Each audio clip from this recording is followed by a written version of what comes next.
અમદાવાદમાં ભગવાન જગન્નાથજીની 149મી રથયાત્રાના મંગળાચરણરૂપ પવિત્ર જળયાત્રા આવતીકાલે પરંપરાગત ભક્તિભાવ સાથે યોજાશે।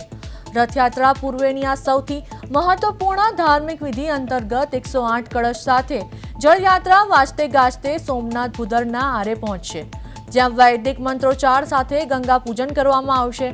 આ પ્રસંગે રાજ્યના નાયબ મુખ્યમંત્રી હર્ષ સંઘવી ખાસ ઉપસ્થિત રહી ગંગા પૂજનમાં સહભાગી થશે।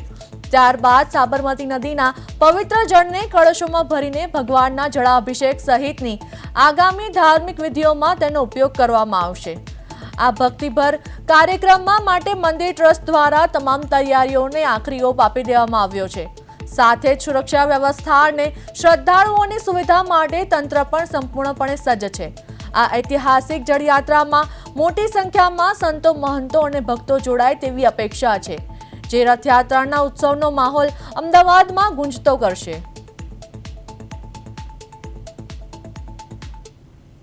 આપ જોઈ રહ્યા છો કે 108 કળશની તૈયારી થઈ રહી છે। રથ ગજા પતાકા નિશાન હાથી ને સજાવવામાં આવી રહ્યા છે અને જળયાત્રાને લગતી તમામ તૈયારીઓ મંદિર પ્રશાસન દ્વારા કરવામાં આવી રહી છે। વિશેષમાં અનેક સંતો, મહંતો, રાજકીય આવતીકાલે ભગવાન જગન્નાથની જળયાત્રા યોજાવા જઈ રહી છે। 108 કળશમાં જળ ભર્યા બાદ ભગવાન જગન્નાથનો જળાભિષેક કરવામાં આવશે, જેની તૈયારીઓ હાલ પૂરજોશમાં ચાલી રહી છે।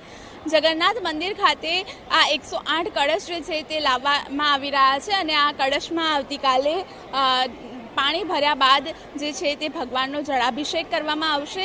આવતીકાલે જળયાત્રા યોજાશે, ત્યારબાદ ભગવાન જે છે તે જળાભિષેક બાદ તેમના મોસાળ સરસપુર ખાતે જશે અને હાલ આ જળયાત્રાની તૈયારીઓ જે છે તે પૂરજોશમાં ચાલી રહી છે। ખાસ કરીને વાત કરીએ તો આ જે કળશ છે તે અત્યારે લાવવામાં આવ્યા છે અહીંયા જગન્નાથ મંદિર ખાતે અને આવતીકાલે ભવ્ય જળયાત્રા યોજાશે અને તેમાં નાયબ મુખ્યમંત્રી હર્ષ સંઘવી અને પ્રદેશ પ્રમુખ જગદીશ વિશ્વકર્મા પણ હાજરી આપશે।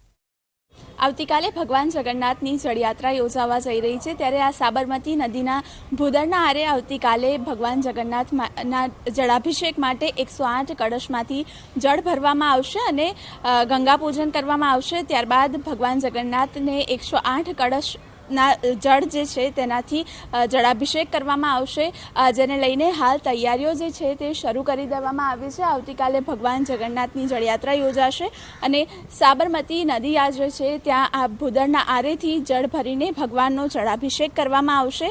અત્યારે હાલ આ તૈયારીઓ જે છે તેને આખરી ઓપ આપવામાં આવી રહ્યો છે અને ભગવાનના જળાભિષેક આવશે। કેમેરામેન બિપિન અમીન સાથે મૈત્રી વ્યાસ, પ્રદેશ 24 ગુજરાતી, અમદાવાદ।